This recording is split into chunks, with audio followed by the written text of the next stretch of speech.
there a follow-up question?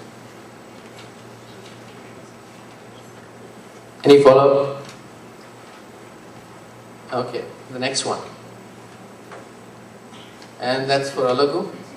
What made you start your new venture? Were you naive or you were arrogant? I think maybe. Actually, when I after I heard about that naive, arrogant thing, and I analyzed myself, sort of didn't find myself like in either extreme. But depending on the situation, it always ended up in one of the extremes. But what made me start or get into this? I mean, I actually came to the Silicon Valley about 14 years ago. Finished my graduate school, actually got a job on a campus interview with Apple, and I was just excited to just come over to the Valley to work for Apple. But my plan was always to come to the Silicon Valley and work for a large company like Apple for a few years. Do the standard, get your green card, and then go off to do a startup. Unfortunately, it didn't work out as easily as that. I joined Apple in '92. For most of you who follow Apple here, it's like I've pretty much been with Apple through every CEO there was. So I started off with John Scully, Michael Spindler, all the way up to like Steve Jobs. So I had to wait that long to get my green card, by the way. Because I mean, Apple is doing extremely well today, but the mid-90s was probably one of its most tumultuous times. And in fact, I finished 5 years at Apple. We used to have a sabbatical, and you get a plaque saying if I finished 5 years.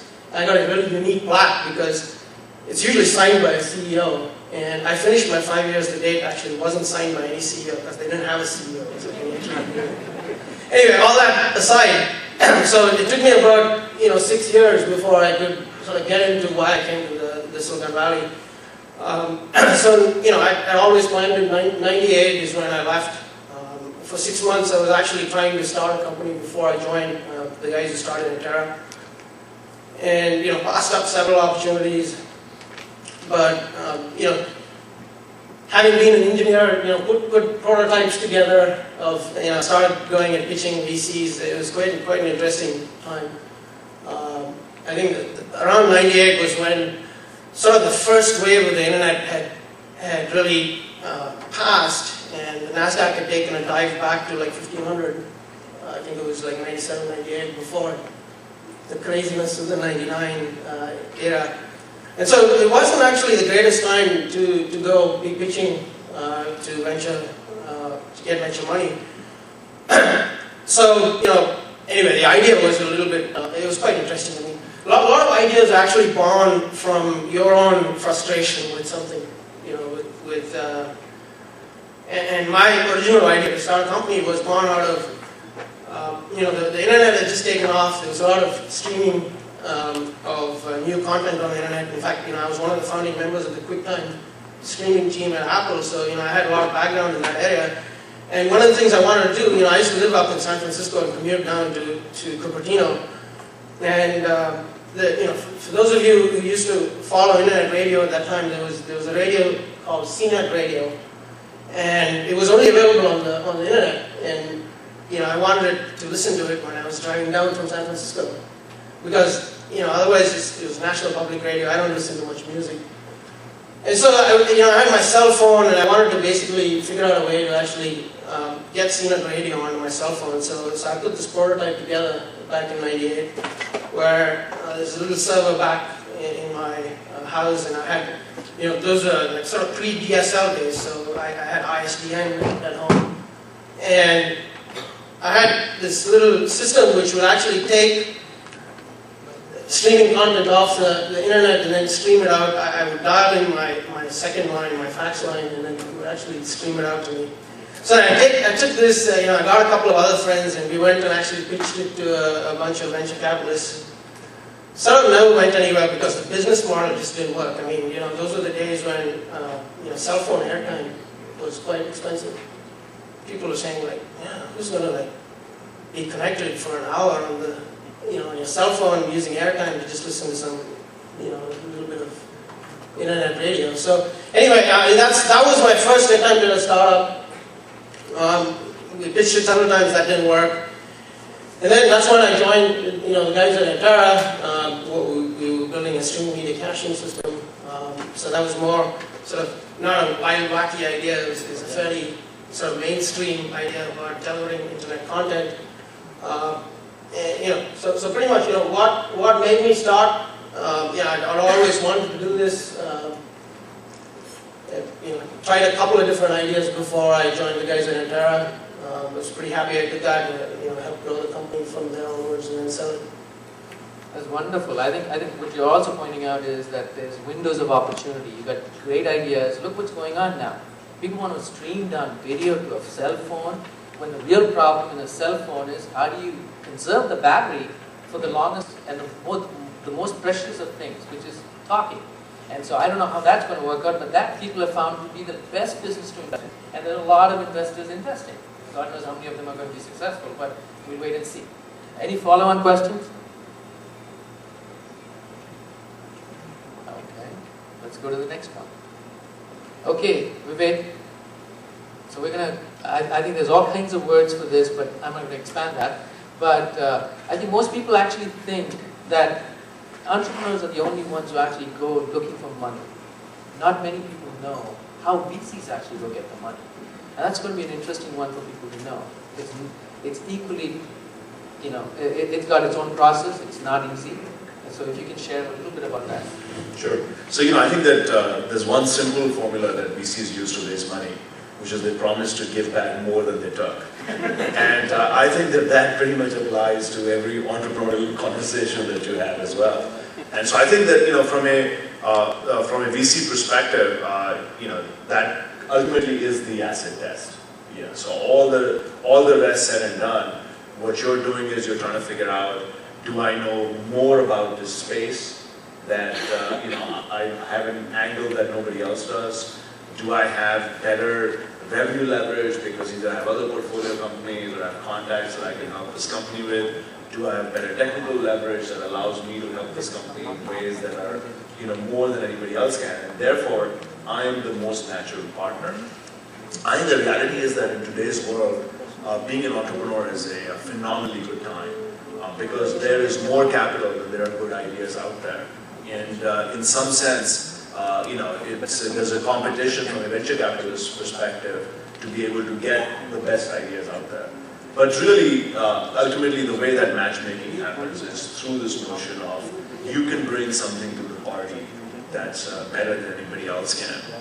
And if you look around, you have sort of a full tiering of venture capitalists. You have those people who are very focused on seed, where their essential idea is that I can help you think through something.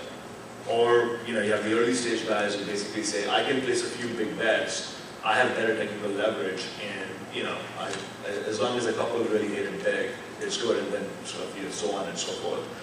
Having said that, I think that the value goes through, and I've learned this actually from some people in this room. Vijay Paul, my classmate back there, who taught me my first lesson on venture capital. But I think that I think what you realize is that Vivek? Yes. Sorry to interrupt, but can you hold the mic closer to your mouth? We got a question from Pilani, and those guys in Pilani cannot hear you. Oh, okay. Fine. So I guess those guys are really awake there. All right. So I think that the valley here has gone through phases where late stage investors have made more money, early stage investors have made more money, and right now, frankly, it feels like early stage investors are making more money than late stage investors. But that's a cycle that keeps turning. You can't really figure it out. Wonderful. Is there any follow-on questions? Are there any questions from Pilani by any chance? Not yet. Anyone? Oh, this is amazing. Here's a follow-on question from the panel. All right, Punita. Okay, Vivek, you're of course a big success story for BITS, and it's always nice to, hear someone who kind of puts BITS on the map. I'm interested in your transition from, being a very successful IT leader who really put the whole India and offshoring on the map in terms of a global strategy, into the VC world of, I assume a lot of cross-border type investment and stuff. So if you can just contrast the two worlds for us, would be great. I think that it certainly is a challenge going from an operating job to a venture job, and I would say that the biggest challenge is that if you're a successful operator, whether as an entrepreneur or as a, as a member in a large team, you're used to going after big challenges and conquering them. And so you say, no matter what the challenge, I'm going to be smart enough and dogged enough that I'm going to conquer that hill. As a venture capitalist, you actually have to say, this is really difficult hill, the hell with it, let's go take that easy hill. And I think that notion of, the fact that you get to choose which hill you have to take, I think is very powerful, and I think it's very difficult to do. I think the second thing as an operating guy that you realize is that it's very easy to put yourself into that situation. So I think that, as I said, I learned a lot from many people who are here today. But when you talk to them, they say that the biggest risk an operator does when they go into the venture capital businesses, they put themselves into the situation. So you should not be assessing, what could I do if I had that business plan?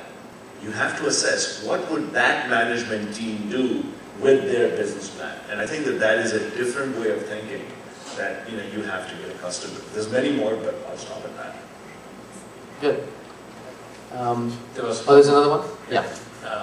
Thank you, Vivek. Quick question. There's a lot of information available on the venture capitalist community in this country.